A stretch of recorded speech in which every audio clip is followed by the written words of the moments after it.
Rightio. Now the main talk for this evening is insects of the South Island and islands souther. This is because my recent trip to New Zealand with Desiree got me thinking about how insects survive in conditions that are really not conducive to invertebrates at all. But the trip. We're mostly on the South Island on this trip. Didn't get quite as many species as I was hoping for, only 726 species, though that number may go up as I get more IDs on stuff that I observed. The number of people who are giving me IDs on these things is nearly 200. They are really keen on naturalist users over there. So that was certainly a welcome help, otherwise I wouldn't have got half these things ID'd. But the main reason I didn't get as many species as I was hoping for on this trip is that a lot of it was in areas that have been completely cleared for agriculture, such as the Canterbury Plains and most of the Southlands, which really does a number on the number of native species you're likely to find around the place. And so a lot of the species that I was seeing either introduced agricultural pests or species that are native to New Zealand that have become agricultural pests. That said, when you got down to parts of the island and to Stewart Island, Rakiura off the south coast, we were starting to hit intact native forest. As you can see, it is very green. You'll also notice a complete absence of flowers. That's because most of the forests in New Zealand are dominated by podocarps, Antarctic beeches and tree ferns, so there's a real shortage of nectar producing plants, which also limits the number of insects that are going to be around even in intact forest. But still managed to see a few interesting species. I will not be discussing them at any length. If you want a longer talk about some of the species I saw, or even just 10-minute talks, I can do one later in the year. This one was actually spotted by Desiree up at where they filmed Lord of the Rings and the Rohirrim city of Edoras. This is a species of lycaenid butterflies only found in the alpine areas above the Canterbury plain. I'm just lucky that I managed to get this one down to a species at all, because there's also a lot of species in the same genus that still haven't got proper names. They know they're there, they know what areas they're found in, but nobody's got around actually describing them. Let's say a few of the other species we saw. Oh, sorry, I guess, okay, I'll slow down a little bit. Now this one was over at Milford Sound when we went over to Fiordland. And this was on the wharf there, so I'm not sure how many cockroaches are going to find there, but apparently enough to support a population of these cobronid wasps. One of the at least distinctively coloured tachinid flies, so I can get it down to a species. There are also quite a few species that breed in water, no surprise in New Zealand. This is one of the micro caddisflies, really micro. And there are a few larger species around as well. And it's a very pretty species indeed. This is actually a longicorn beetle, amazingly. You don't often get longicorn beetles that are quite that vividly coloured. They don't, but yeah. Anyway, if anybody knows what on earth these things are, we saw these down on Stewart Island as well. There was a dead tree that was absolutely riddled with holes, and every one of the holes had one of these pupa sticking out of it. They're only a few millimetres across, but all of them had those strange little appendages, curved appendages sticking out to the sides. If anybody can suggest what these might be pupa of, I would welcome that information. But anyway, the other reason that I suspect the insect numbers and variety was way down on this trip was because of the weather, which was very, very weird this year. It got down to 3 degrees one night. It was snowing in Dunedin at Christmas. The summer temperatures are running 2 months late, and the southern rata trees, which should have been started flowering in November, still hadn't by the time we left. So there's something very strange going on with the weather over there this year. At the same time that we're getting the single-digit temperatures on the South Island, they were getting mid-30s on the North Island. so, which is practically unheard of. But that got me thinking about how do insects survive in conditions where it gets even colder than that. We love the cold weather. Insects generally don't like really cold weather for reasons I'll go into. There are big differences between the northern and southern hemisphere. For one thing, there's a lot more land around the poles around the North Pole, and there is not much habitable land at all around the South Pole. But another big difference between the two poles is that in the northern hemisphere, once the winter temperatures kick in, it stays cold for months. It can stay sub-zero for months if you go far enough north. But in the southern hemisphere, temperatures are actually a lot more variable. You can have sudden cold snaps, you can have warmer spells. The way the temperature can go up and down has led to a real difference in how insects cope with cold weather in both hemispheres. In the northern hemisphere, most of the insects you'll find out about in cold weather at all have learnt to avoid the cold conditions entirely. They're cold avoidant species. But in the southern hemisphere, the majority of insects you find in those sort of latitudes are actually cold tolerant species, and some of the methods that the two groups use I'll discuss in some length as we go on. You certainly get a lot of insects up around the Arctic, such as Alaska's state bird. This particular species of mosquito is absolutely infamous in Alaska. They drive the herds of caribou and that completely insane from blood loss. Yeah, was that? Is that your foot? No, I have not been to Alaska. I don't think I'll be visiting the US at all at any time in the foreseeable future. But no, these mosquitoes swarm in their billions. They're actually a major food supply for migratory birds flying up to the tundra. Mosquitoes in general breed in stagnant or slow-moving water. New Zealand also has blood-sucking insects that swarm in their billions. But the big difference is that the New Zealand sandflies, Osteosimulum, there's two species on the South Island. The sandflies are either black flies in the family Simuliidae. They breed in running water, preferably quite fast running water. And when parts of the South Island get up to 12 metres of rain a year, sometimes 50 centimetres of rain a day, and Fiordland has no topsoil thanks to the glaciation during the Ice Age, it's all running water. So wherever we were stopping in some parts of the South Island, we would get the clouds of sandflies descend on us and the other tourists en masse, which led to a certain amount of grumbling from the tourists, to put it mildly. I got this particular photograph because this was the first sandfly I saw on the trip. So I was feeling merciful enough to let it stay on me long enough to get a blood meal and then chased it off. By the 1000th sandfly, my mercy was exhausted. Tell them the story. Oh yes, okay. According to Maori mythology, sandflies were created by the goddess of death, because the local creator god was sitting around admiring his work too much, and she wanted him to get off his lazy ass. So yes, invented the sandfly to keep him moving. So,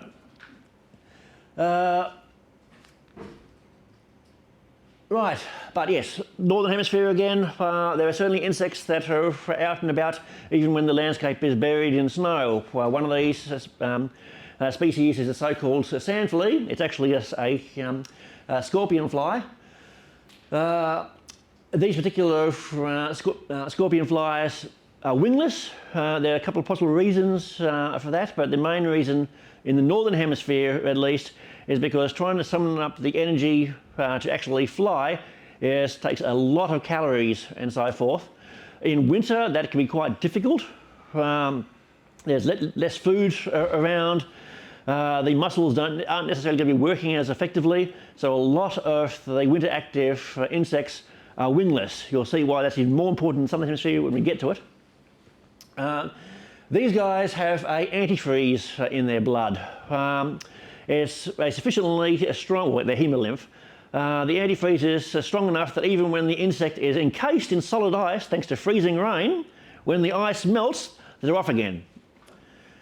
So these guys you'll see wandering across the snowpack. But even these guys will actually descend down to the ground underneath the snow if it gets too cold, because underneath the snow layer, it can actually be almost comfortable against the ground. A lot of winter animals will be living down there in the subniveal layer and be relatively comfortable even with months and months of sub-zero temperatures above. But as well as these snow fleas, you have snow flies, again wingless. These are actually crane flies in the short-palped crane fly family, Limoniidae. And you have these snow fleas, which are again not fleas, they are actually stringtails.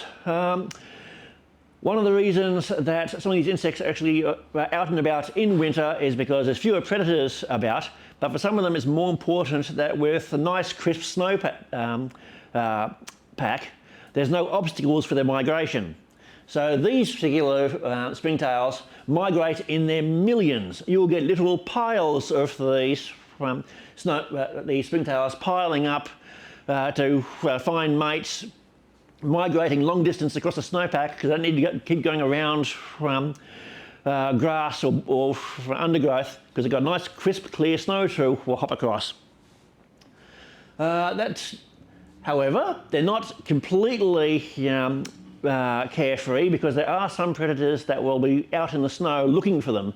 There are linophilid spiders, sheepweb spiders, that will also be out and about on the snow, and they build their webs across depressions in the snow, say the footprints of an Arctic fox, to try and catch these stringtails as they're hopping across the snow. But you also get other arachnids. There are actually quite a few species of harvestmen that can get about in the snow without any apparent difficulty. Harvestmen are not predators per se, they're usually scavengers, and one of the things that they're looking for out in the snow are the corpses of insects that have been killed by the cold. And because the corpses are darker than the snow, they tend to melt a little pit in the snow as the sun heats them up faster than the snow itself. So the harvestmen will actually plant a few legs on either side of the hole and then lower themselves down the pit to grab the dead insect and then bring it back up to the surface. Right. Okay, but probably the most cold obligate species, group of species that I know about are the ice crawlers.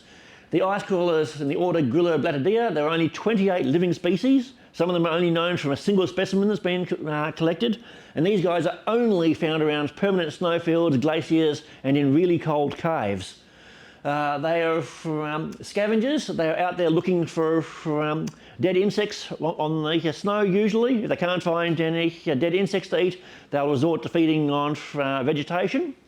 They were first discovered in Banff National Park in 1914, and they, surprisingly enough, they don't really have very high levels of antifreeze in their blood, and they are really, really sensitive to temperature changes. Holding one of them in the palm of your hand is enough to kill them with the heat.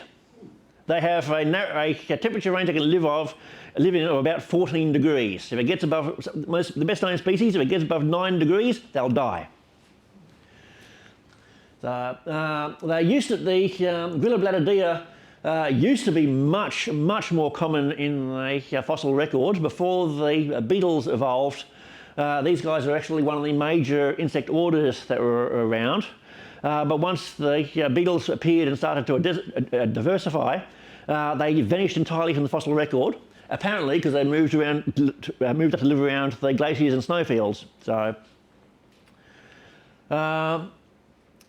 right, but that's some of the species you find in the northern hemisphere. I think we're getting to the... Right, okay, some of the other methods that the insects use to survive the cold weather, particularly if you've got months of sub-zero, a lot of insect species will overwinter. This can be a problem, for example, if they decide the best place where it doesn't get too cold is your house. But a lot of insects, particularly if they're the cold avoidant species that are most common in the northern hemisphere, they might dig into the ground, they'll go into cracks between boulders, get underneath the tree bark, move into your house. They're trying to find some place where the temperatures don't get so cold that it'll kill them all. For those species that don't intend to survive the winter as adults, they may load their eggs with antifreeze and lay their eggs in slightly sheltered positions underneath tree bark or whatnot, so they won't freeze solid over the cold months. And then once it gets warm again in spring, they can get going. Some species don't even bother doing that. It's been known since the ancient Greeks that there are some species of insects that will survive the winter and others that just do all their business in spring, summer and autumn and then die. In the original version of Aesop's fable, it was actually a cicada. But they were certainly noticed that some insects just die off in winter and just reappear as juveniles come spring. And other insects will actually retreat underground, prepare themselves with supplies to survive the conditions in winter when there's no food available and they'll freeze solid as they go out. The actual moral you're supposed to draw from the fable about the ant and the grasshopper is actually fairly variable depending on which translation you're working on. But at least it was an accurate piece of natural history observation that inspired it. And this illustration's not too bad on the anatomy too. Right, but even in New Zealand where conditions are fairly mild, when you've got a very narrow window to go out and collect nectar and pollen or start getting your food supplies together for winter or for the next generation, the amount of effort they have to go to in those few brief months can be ridiculous. This is one of the many native bees I saw on the trip to New Zealand this time. I actually saw very, very few European honeybees, which was a real nice change compared to Perth. I suspect that's one of the reasons that the honeybee hives, which are above ground, and even the feral honeybee hives, won't survive the winter temperatures. So almost all the bees are seeing, about from some of the farms had honeybee hives. And 2 honeybees I saw elsewhere at all were native bees that nest underground. For example, the Hyalaeus and the Taurine Escaletes. When you got down to the southernmost part of the South Island, there was the only vegetation was very low turf-forming plants like Ciliaria, and that has flowers, and there were patches of clear clay that were swarming with hundreds of native bees madly digging their burrows and flying in with pollen to stock them for winter. There is also an example of an introduced bee species which exhibits some of the other ways that insects can cope with cold temperatures. This is the buff-tailed bumblebee. It was introduced to New Zealand to pollinate red clover. Some of the features it has that are good adaptations for surviving cold weather and getting around is that it's quite bulky and it's covered in fur. And because the bumblebees and some other cold adapted insects can vibrate their wing muscles, generate heat, that helps them stay warm enough to be active even when the temperature starts to drop. And of course, bumblebees also nest underground, so they're going to survive the cold weather with rather more ease than the European honeybee will. But then you get to some of the insects that actually do have to try and survive the winter without being able to stock food. They need to take advantage of any warm spells that are available. They need to be able to survive the cold snaps. In the case of some of the insects found on the South Island, that includes the ones found in the high alpine areas who face a lot of the same challenges with sudden temperature changes, very cold winters, and limited food supply for a good part of the year. And one of the species in New Zealand that evolved to survive that sort of thing is the mountain stone weta. These guys are inactive and frozen solid for about 5 months of the year. When you find them underneath rocks up on the mountains, they can be literally covered in ice crystals. The antifreeze in their body is pretty concentrated, and up to 85% of the water in their body will be frozen in the depths of winter, which is about the limit for any insect that's been so far studied that lives in these sort of conditions. These guys live underneath rocks high on the mountains, but they will thaw out and go around looking for food every time you get a warm spell, even in the depths of winter, because in the southern hemisphere, temperatures are much more variable than they are in the north, which is a real problem for the New Zealand alpine cockroach, which can freeze and thaw more than 20 times a month as temperatures change. But its sexual cryotolerance is fairly limited.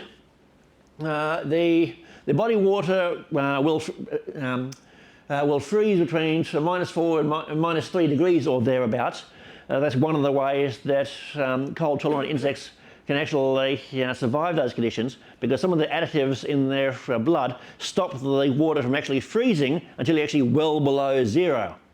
Some of the other species will instead have chemicals in their blood that ensures the freezing starts only outside of their cells, because if the ice crystals start forming inside the cells, that can tear and distort the cells and kill the insect. Another major problem for any insect trying to survive in winter is, surprisingly, dehydration. Even if there's so much water around, if it's frozen, then it's no good to them at all, and the actual insects actually die quite rapidly for the fact that they're losing their own body water to the surrounding environment. So they've got other additives to their blood that control that osmotic change, so the water actually stays inside their cells rather than getting out into their hemolymph and being lost to the surrounding environment. So, yes, but if it gets below 9 degrees, even these guys, 9 degrees, -9 degrees, even these guys will expire. Right, okay, but that's just the South Island. Let's go to the Souther Islands, the subantarctic islands, and from there even further south. The subantarctic islands, there's a fair number of them, as you can see on this map. The ones around New Zealand include Auckland Island, Macquarie Island, Campbell Island, the Snares, the Antipodes Islands, and Bounty Island. A lot of these islands were and sometimes are active volcanoes, which is one of the only reasons they're actually out there in the middle of the ocean and haven't been completely eroded away over the billions of years. The climates on them can actually be surprisingly mild, even that far south. A lot of that's down to ocean circulation. There's a lot of things that they have in common, which is they're very isolated from each other. The climates can go up and down all over the place, and even if the climate's mild enough for some idiot to introduce sheep and so forth to the island, it can get really, really bad. Right, but when you have these volcanic islands popping up in the middle of nowhere, how do the insects actually get to them? Sometimes the birds will be introducing plant seeds or spores from mosses will blow in. That can start a plant community on island, even if the entire island was buried in ice during the last ice age. So a lot of the ecosystems are actually really recently established since the last ice age, because nothing could have survived on them during the glacial maximums. But some insects will get to them anyway. The painted lady butterfly is a regular appearance on Marion Island, which is one of the Prince Edward Islands there. The painted lady is quite a strong flyer, so they're fairly sure these are actually being blown to the Marion Island from South Africa every year. But despite searching on the plants, the caterpillars have never been found. So it looks like the conditions on the island are still too cold and unpleasant for the insects to actually breed there. That is not the case for the next one, also an introduction from South Africa, the high-billed blowfly. The high-billed blowfly probably first turned up on the island in 1987, because that was the first time somebody reported finding any california flies on the island at all. Within 5 years, they confirmed that. And these flies are feeding on the dead seals and penguins and that on Marion Island now, and they are very firmly established. There may be a couple of reasons why this only happened now. It's not thought that this is the first time they arrive. But temperatures on Marion and a lot of the other subantarctic islands have actually risen by a degree or more over the last couple of decades. I wonder why. And that may be all it's taken for some of these species, the new arrivals, to actually arrive and get firmly established. That's all the changes needed. Right, and of course, because they are isolated islands, starting off with a very narrow range of plant species in unusual conditions, a lot of the subantarctic islands have unique species. For example, the subantarctic islands around New Zealand are famous for the megaherb community. Megaherbs are non-woody plants. They can have leaves up to a metre across. In spring and summer, they can form an incredible carpet of flowers. And for a while there was thought that megaherbs only grew on cliff faces, cliff tops, and the most exposed parts on the islands. No, that's because somebody introduced sheep and goats, and the sheep and goats have been eating the megaherb communities and entirely wiping them out. So now that sheep and goats are being removed from the islands, the megaherb communities are actually getting fully established again, and they are incredible plants. Not least because they are probably pollinated by wetters. So the endemic Snares Island ground wetter is thought to be one of the insects that actually pollinates the megaherbs and so forth as it climbs up the flower spikes to get at the nectar and pollen and transferring pollen to other plants. That's not, of course, the only endemic species that's found only on one particular island. You also get things like the giant terrestrial leeches on the Snares. This giant leech feeds on seabirds and unwary ornithologists. And you also get some really endemic beetles of very limited distribution. This particular weevil, for example, has only ever been found on Anisotome cutifolia on one of the Snares Islands. That particular plant species is already rare on the island. This photograph was taken in 1984. The patch of plants was about the size of a bed. When they went back a few years later trying to find the species of plant, they couldn't find it. So this species of beetle, which is only ever found on that plant, only ever found on that island, and now that plant is gone, is probably extinct.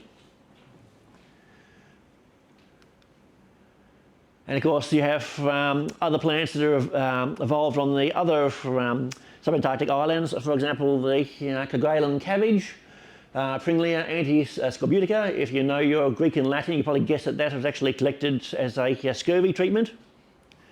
This is found on a number of the subantarctic islands. It is actually closely related to the cabbages. It can be quite a large plant. And unfortunately, it's in a lot of trouble because somebody introduced rabbits to the island. So the rabbits have basically been wiping out the Kerguelen cabbage populations everywhere on the island rabbits can get to.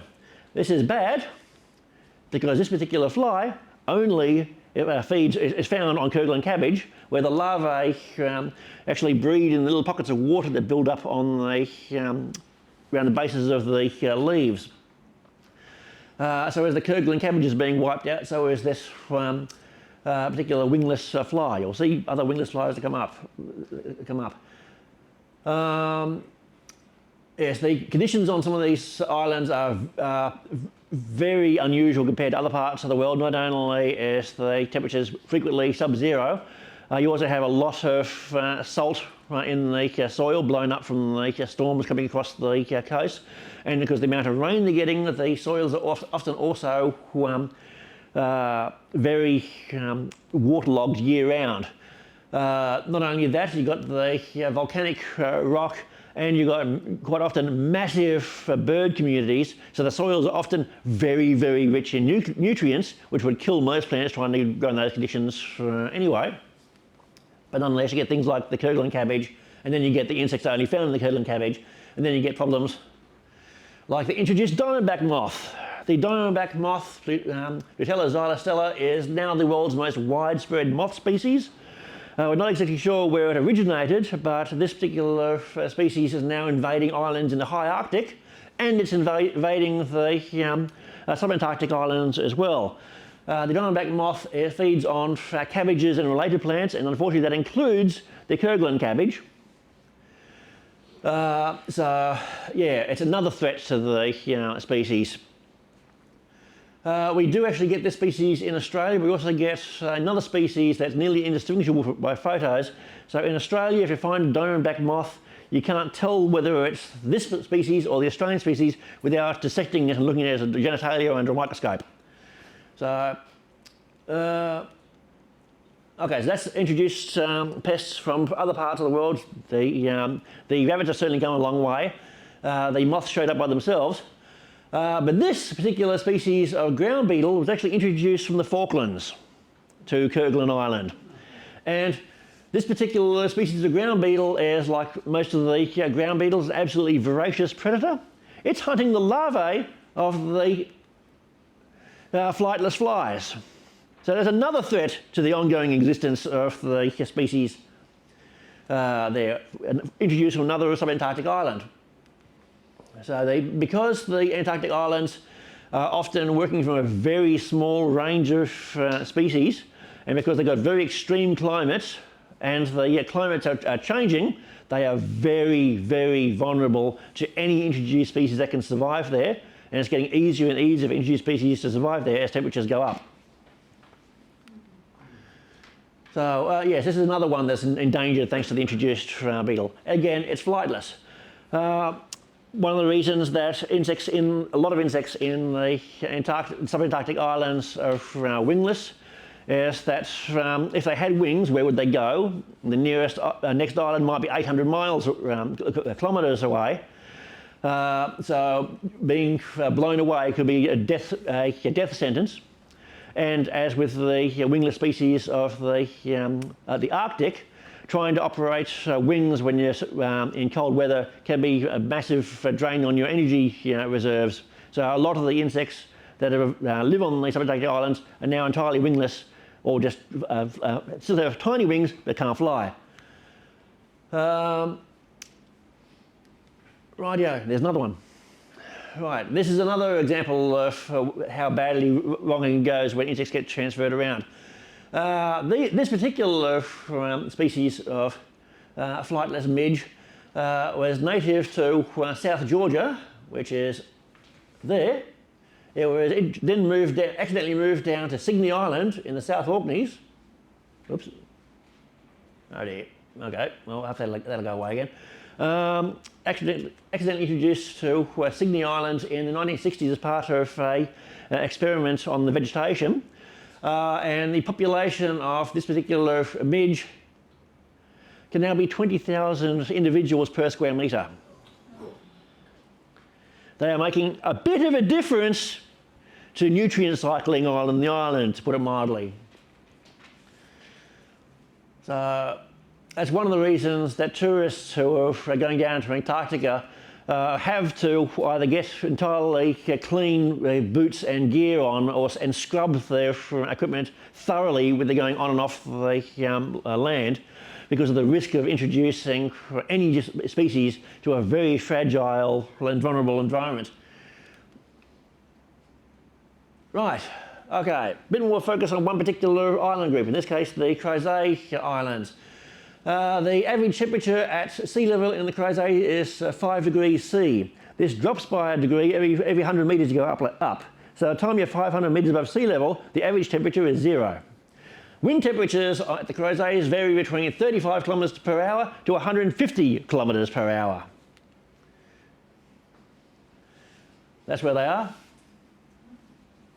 It is well inside that part of the world that used to have a sailor's adage about below 40 degrees south there is no law, below 50 degrees south there is no God.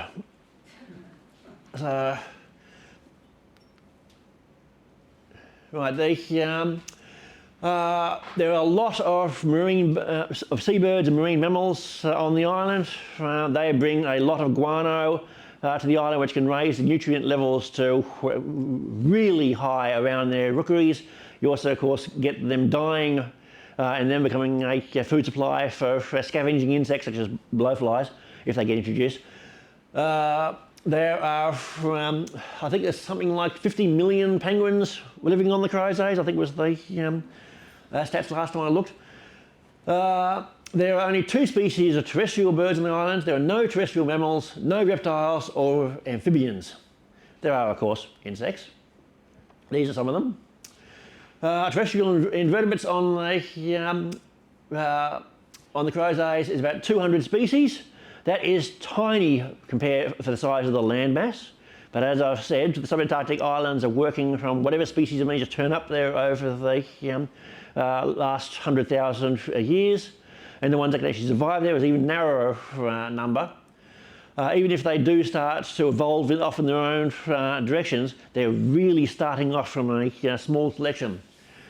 There's 3 species of earthworms, surprisingly, 1 species of terrestrial mollusk, 9 spiders, and only 54 insects on the entire archipelago. Of those, most of them are beetles. Of those, most of them are only found in the Crozets and nowhere else in the world. And most of the flies are entirely wingless. So there's 2 of the fly species at the bottom there. Right, some of the actual species are found not just on the island. This particular species of midge is actually found on other subantarctic islands and around the coastline of South Africa as well. It actually feeds on seaweed and dives down under the water to get to it. So I'm not actually sure who took this photo because the website in question was in French and didn't give any credits for the photos. That was the guy who made the website, but he didn't actually have any captions on the photos. So this is another species of wingless fly from the Crozets. It's related to the one that the stamp was of, but evolved off in its own direction. So speciation on isolated islands, it's a very common thing. Even more so in the subantarctic islands. There is a single species of bug, Hemiptera, on the Crozets. It is thought to feed on springtails.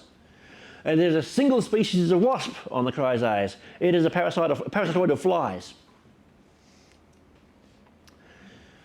But, okay, getting away from the Crozets. If you think living above the waterline is hard enough that far south, you then have the species that not only have to survive the sub-zero temperatures, they also have to survive being taken 2 kilometres under the sea. This particular species of louse only feeds on the blood of the southern elephant seal and lives its entire life attached to the fur of the southern elephant seal, diving down to below 2 kilometres below the surface, surviving that, and coming back up to the surface again, apparently unharmed. But that's the adult louse. The eggs cannot survive those pressures. So they need to do all their breeding when the elephant seals are up on land in their breeding season. So they have to breed fast and mature fast. So yeah, cold tolerant and incredibly pressure tolerant. But if you go even further south, we have Antarctica. Antarctica these days is not particularly hospitable. It is really, really not hospitable. But even when the continent was 17 degrees south back in the day, it's still entirely forested, much like the South Island of New Zealand is now. But once it's managed to get itself isolated right at the pole, then it turned into a deep freeze, and all those forests are gone. But there is a very good fossil record down there. Well, that may be because it's a lot easier to find the fossils when there's no undergrowth in the way. So we've got quite nice fossil insects from Antarctica, including this dragonfly wing. But that, of course, is no longer the case. There are nonetheless insects on the island. For example, the largest land animal in Antarctica. This is another wingless fly. Belgica antarctica. There it is surrounded by springtails. Belgica antarctica is a very small fly, but is the largest animal that lives and breeds on the continent. Everything else is a marine animal that comes to land temporarily. and even the seabirds don't really count as fully land animals for Antarctica. But these guys are there all year round. They spend most of the year frozen. There's one of the larvae. The larvae, as far as I can tell, the larvae of the Belgica antarctica spends 9 months of the year frozen solid. They take about 2 years to reach maturity, and that's only when it's warm enough to actually do any growing. By living underground, they manage to actually keep the temperatures not too far below zero for most of that time. But yeah, it takes them 2 years to get to maturity because it's only very limited months it's warm enough for them actually to feed and grow. So, but the southernmost insect in Antarctica is, you remember the snow fleas from earlier, a flea. These guys are actually found living on Anchorage Island near Davis Station. These are the southernmost insects that still live in Antarctica, and they've been found on the nesting Antarctic fulmars, up to 500 per chick. And because they can't go any distance away from the nesting birds, they will freeze to death, even in the nesting, even in the heights of the Antarctic summer. They spend their entire life on the birds. The adult fleas actually overfeed a lot on the blood of the birds, and they're putting out a lot of blood-based frass into the plumage of the chicks. And that's what the larvae feed on. The larvae are feeding on the frass produced by the adult fleas, deliberately overfeeding on the blood of their hosts. And they have to pupate attached to the feathers of the birds. So, but yes, this is the southernmost insect still living in the world, and they're a parasite, and they're a genuine snow flea. Any questions? Microphone? Yes. Could you pass the microphone? Yes. Yep. Okay. Just a query on the louse. There used to be an order for raptor. Has that now been sunk under Secodia? Yes, the lice used to be their own order, but they're now a suborder of the bark lice. So, yeah, but that was a fairly recent development in louse taxonomy. Yes, I was asleep when that happened. So was I. It was news to me too when I found out. Anybody? Any other questions? Anything at all? Okay then. You're welcome. Yes.